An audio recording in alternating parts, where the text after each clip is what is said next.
Begging Korean, begging Korean, begging Korean. Welcome po sa channel ko.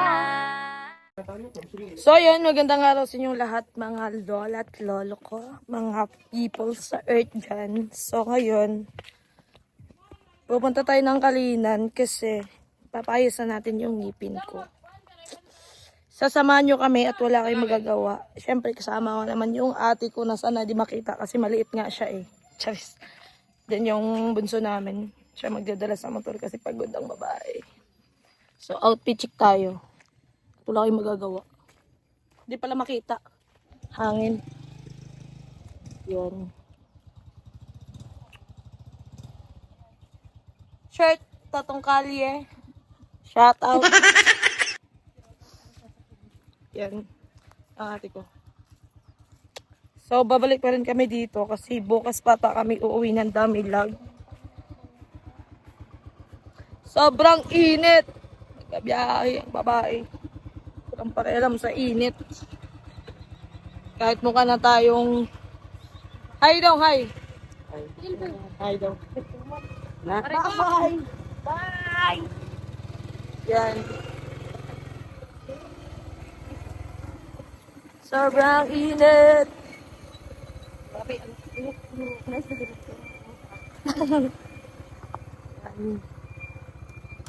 Oh. Lalabas na kami sa gate at tandahan at baka kami maipit.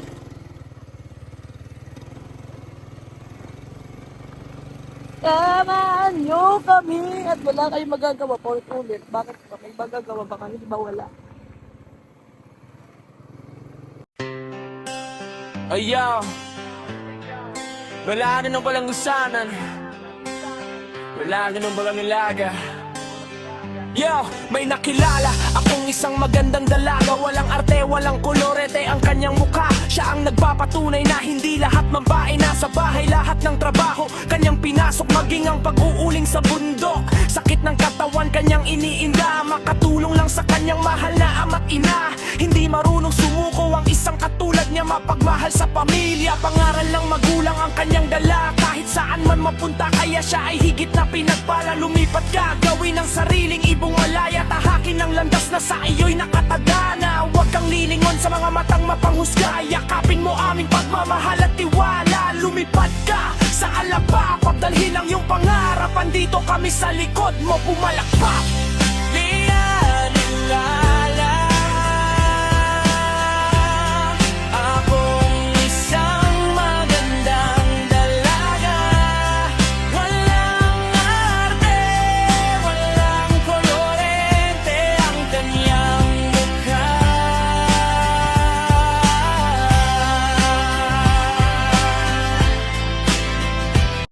So, nandito na kami sa Kalinan. At nakasabay ko yung classmate ko dati. Si Barbie. Classmate ko yun dati sa Salve. Papasok siya. So, nag-aaral pa siya.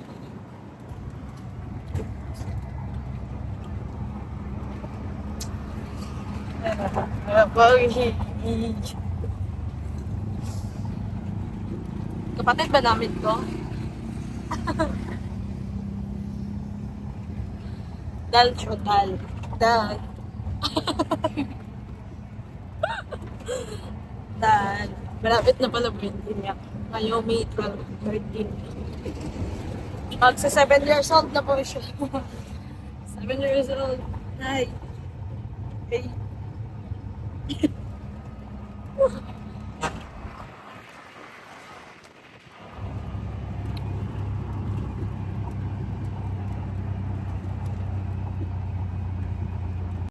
So, nandito na tayo sa clinic.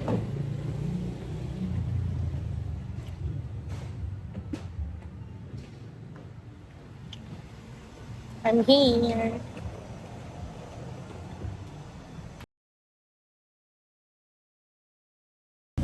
So, ayan. Tapos na kami doon sa clinic at hindi naayos ang ating ngipin. Antay pa ako ng 1 week. Kasi na-infection ang ilalam ay dapat 1 week pa ako magbalik katong pag ano. Tapos nabalik ko mga 3 months pa. Then nawala na to. Na sudlan nag-ugaw ang ilan. Ganito lang ang nilagay ah. Teka dong.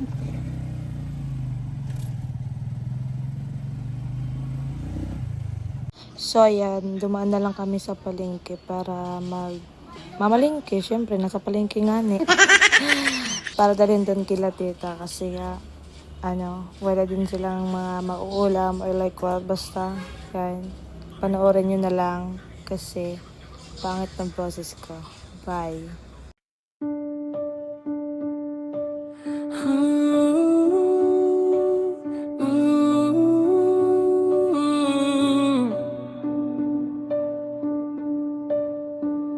Simula nang makilala ka, hindi maipaliwanag ang nadarama. Dibdib ko'y kabang-kaba sa tuwing nakikita ka. Hindi kumpleto ang araw ko kapag hindi ka nakikita. Ikaw o aking sinta, ikaw lang, wala nang iba.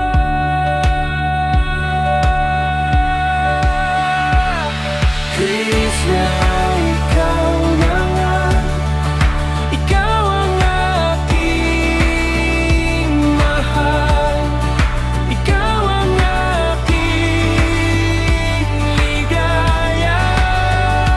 Oh Krishna, walang iba. Krishna, ikaw na nga, ikaw ang aking mahal, ikaw ang aking ligaya. Oh Krishna, walang iba.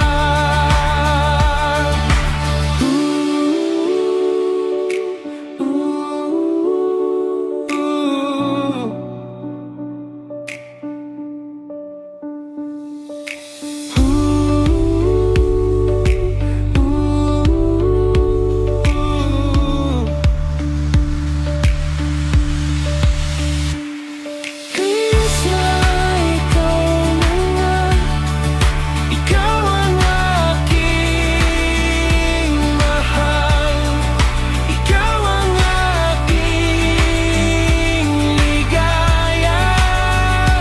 Oh Krishna, walang iba. So yun, nandito na tayo. Nakauwi na at hindi naayos ang ating ngipin. Kasi nga, babalik tayo sa next week. So, next week tayo babalik, Rico. So, ayun, babalik tayo sa next week. At may nilagay. Yan. So, nag-grocery tayo para dito sa kila tita namin. Kaya nag-grocery ako ng konti lang naman para hindi na sila bili-bili kasi syempre mahirap din sila. Parang I mean ano lang din yung ano nila dito pag trabaho na yung mga pagkitaan nila yung tito ko ay ng saging ng angkat lang tapos ibebenta ganun so para may stock sila na mga sabon ganun so namili na ako. Ito yun. Tsaka yan. Sana masaya sila. So mag-ano kami ng gulay para ulamin ngayong gabi. Ano sa itaw gani may gayat? Pakbit. Hindi ano ba ngani? Gayat. Ay, Magayat na. Magayat. Ilocano. Magayat. ay. Basta balik-balik yung matong. Ito yung binili ko sa kanina. Magpakpit sana kami kaso nakalimutan ko ng kalabasa. Ano lang, isa tawag ganin. Kabitsi? Pakbit yan. Ay, pakbit Japon.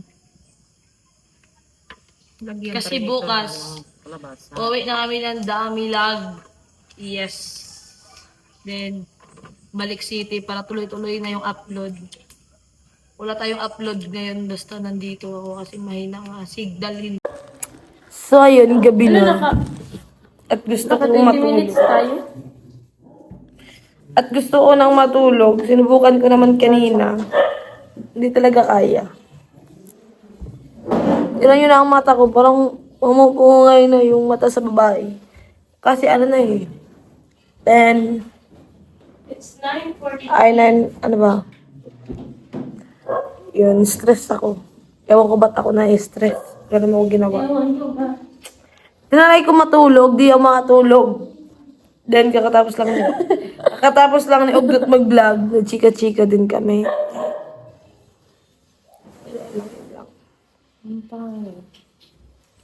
Sinubukan akong matulog. Ewan ko ano bang gamot dito.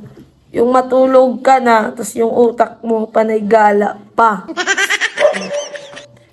So, magbili ng ng ganito mo yarn. Tapos gawin, Ikaw mo. 2-piece. Nabili ko pala dito, ito kanina dun sa sa clinic. Boy, binta silang ganito.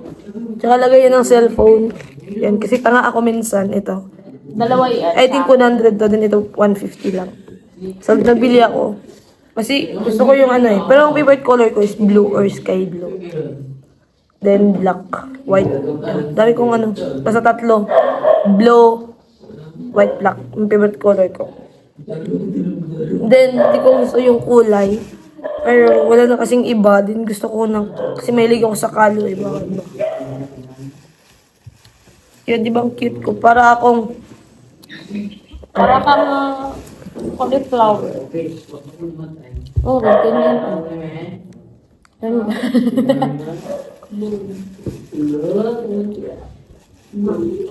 wala lang. Gusto ko lang kasi kahit may makikita akong kalo. Basta trip ko. Ganyan pala na pag sa cellphone mo, ikaw yung ganyan. Ganyan mo, ako yung dagdag. Sana matulog. Iwan ang hirap matulog. Ewan ko. Ilang araw, ilang gabi na pala akong hindi makakatulog. Kasi nga, ang dami kong iniisip. Ewan ko ba, wala naman akong utak. Pero ang dami kong iniisip. Stress na ako. Hindi ko alam paano ayusin yung sarili ko. Ayos naman ang sarili ko. Yung parang, ano lang ba, yung chill lang. Gusto ko yung chill lang. Pero, Ayan na. ayaw. Ang dami ko talagang iniisip. Ewan ko ba't ako nag-iisip ng mga problema. Tapos hindi naman ako iniisip ng problema kung paano mas solusyon. Charis. Tayo itong ibig ko. Kain tayo. Siya ano yung kanina, sabi, tag 40 lang kasi yan. Yun yung malaki. Pag-uwi namin galing Kalinan kanina. So, nag-grocery din ako para dito kay Latita kasi nga, para hindi na sila magbili-bili pa kasi syempre wala namang talagang kasi nagtatanim pa sila ng mga halaman ganun yung mga talong ganun. Then yung tito ko nag-ano lang din ng mga saging, ano tawag doon, angkat ba yun? Yung Kung lang ako makita. nabibili siya yung inutusan lang siya na magbili ng saging. This, parang sa 1 kilo may 2 pesos siya. Oh, so yun mahirap. Kasi sobrang bigat ng trabaho na yun. Then, minsan, makagasto pa siya kasi yung pang-gasolina, parang kulang ba? Oo. Then, basta.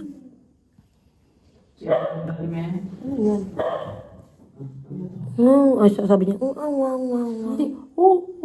Ganun. Ano yun? Pusa? Ay, si Hindi. Uwang naman na iya. Ngayon, pagkatapos siya, para mapagod siya, kakatahol mo. Kasi, ganun siya. So, yun na nga, bag tayo. So, nag-grocery ako pa rito sa kanila. Ay, wala lang. Gusto ko lang. Bye-bye. Pero dati talaga, dito ako, sa tita ko, nakatira din ako dito. Yung, isa pa yung baby nila. Yun. Yung pinsan ko na pumanaw na yun. Yun ang kasama ko. Basta, long story yun. Bukas, uuwi ako ng Damilag. Kasi, bibili ako ng yaro tsaka lansang para... It's Paco. At pa ako ba yung lansang? Oo. Marami na makakaintindi ng Oo. Ang hirap pagbubuhay. Para dun sa, kasi yung ate ko, mahirap yung sitwasyon niya as in sobrang hirap. Yeah, nakita niyo yun sa vlog namin. Nakita niyo naman sa vlog yung bahay. Naunang vlog. Sako lang yung, yun to? Dingding, oo. So, gusto ko sila kahit kunting, maliit na bahay lang, basta makatulog sila ng maayos. Ay, maliit na bata. Hindi maulanan. Yun, so bukas, yun ang una kong gagawin. Kahit pagod tayo, kailangan natin gagawin yun. So, pag uwi namin ng Damilag, dadaan kami ng Mapula or Pakibato. Kung saan kami makadaan bukas. Pili ako ng yero tsaka lansang ganun, Para, yung kahoy lang din na para makapagpatayo sila ng kahit maliit lang na bahay basta makakatulog ng maayos kasi yung ayoko maranasan sa mga pamangkin ko ng kasi yung ate ko at yung asawa niya walang wala talaga. Then yung asawa ng ate ko katutubo, so nandun sila sa bundok nakatira. So yun nga, kasi first time ko din nakapunta, kita niyo yun sa vlog ko, isang beses pa ako nakapunta doon. Yung time na yun na sobrang maano ako sa Tarik. Grabe yun, sobrang layo. So, tapos hindi pa maayos yung nila. So yun, sinabi ko na, sabihin mo sa asawa mo na magputol siya ng, siya ng mga puno para gawing, tawag doon? Mga haligi ba? Basta yun, Basta gagamitin sa gagamitin sa bahay. Basta ako na bala, siyero, tsaka kailangan. Basta makapagpatayo lang kayo ng bahay na kahit kunti lang. Kahit maliit lang. Kasi may pamangkin din ako na maliit. Kakapanganak lang din ng atik ko din. Yun ang tinitirahan nila na daming lamok. Tapos, pag naulan siguro natuloy yun. Hindi naman ako nakapasok kasi sobrang liit talaga. Nasa labas lang ako nun. Nang pagpunta namin. So yun, napaisipan ko na kasi nga wala din parang walang tabaw pang galaw. Basta. So naisipan ko na para maayos din. Ako na magpo-provide ng kasi syempre may kunti naman tayong ngayon Kahit sa glass. Konting glass. yes, so kailangan natin i-share yun. Pero yan, syempre ate ko din yun, mas unahin ko yun. Marami. Then next day na naman pupunta nga ako dun sa Panabo kasi may nangangailangan din ako din tulong. So itatry ko. Subukan ko ng yung parang charity ganun. Kung kaya ko ba. Kasi nga, pag about sa camera, pag may mga tao na kinakausap ako yung seryosohan na talaga, inahihiya ako at nabablang ko yung utak ko. Parang nahihirapan ako kasi hindi ako sanay na ganun yung makausap ko. Kasi syempre, parang dadaigin ka ng awa mo, parang mawawalan lang yung maisip mo na lang, mawawalan naman niya ito. Like, parang nabablanko ka. So, pero, try ko na kaya ko. Siyempre, nandito naman Inday Ugdot, ang aking napakaliit na ate at siya yung palaging umaalalay sa akin na ganito yung gagawin kasi siyempre, lutang na nga ako palagi. Ewan ko bakit. Lutang ako palagi ngayon. Ang dami ko lang iniisip na problema. Ayaw nila akong tantanan. So, yun, ang dami ko lang iniisip. Ang dami kong plano. Sinabi ko na, matutupad kaya to. Like, nasa sipagan ko lang. So, yun. Yun. At di ko na yung mata ko kasi ganito na yun. Nakagano na naman yung mata ko. So, yun. At saka, pasensya sa inyo kung pag nandito sa bukid, wala talaga akong upload. Pag nauwi na ako sa city kasi wala talaga signal. Makapagpa-signal ka pero hanggang messenger lang or hanggang Facebook lang ganun. Pero pag gusto mo pag tinatry ko mag-edit sa CapCut. Grabe, sobrang ano talaga. Lag. O. Yung signal A lang. A. Ganun. Yun lang ang signal. So, mas lalo na dun sa dami lang. Kaya, mag-focus na lang muna ako sa vlog kasi pagbalik ko para marami akong maipong vlog dito habang nandito ako sa bukid. Tapos pagbalik ko ng Davao, para tuloy-tuloy na yung upload ko. Then, sa mga naghahanap palagi sa akin, thank you sa inyo. Then, sorry kasi sa ngayon hindi ako araw-araw makapag-upload kasi nga mag-iipon lang ako ng mga video para pag nasa city na ako, tuloy-tuloy na yung mga vlog na i-upload ko. So, pasensya sa inyong lahat. Then, thank you sa mga walang sawang nagsusuporta sa akin hanggang ngayon. Tsaka sa mga basher dyan, thank you sa inyo din. Mag-ingat kayo palagi. At ba't yun ang muka? Charis. Kaya thank you sa inyong lahat. Then, yan, hanggang dito lang. Sana nag-enjoy kayo sa vlog. Then, yun. Ingat kayo palagi. God bless. Bye. Bye.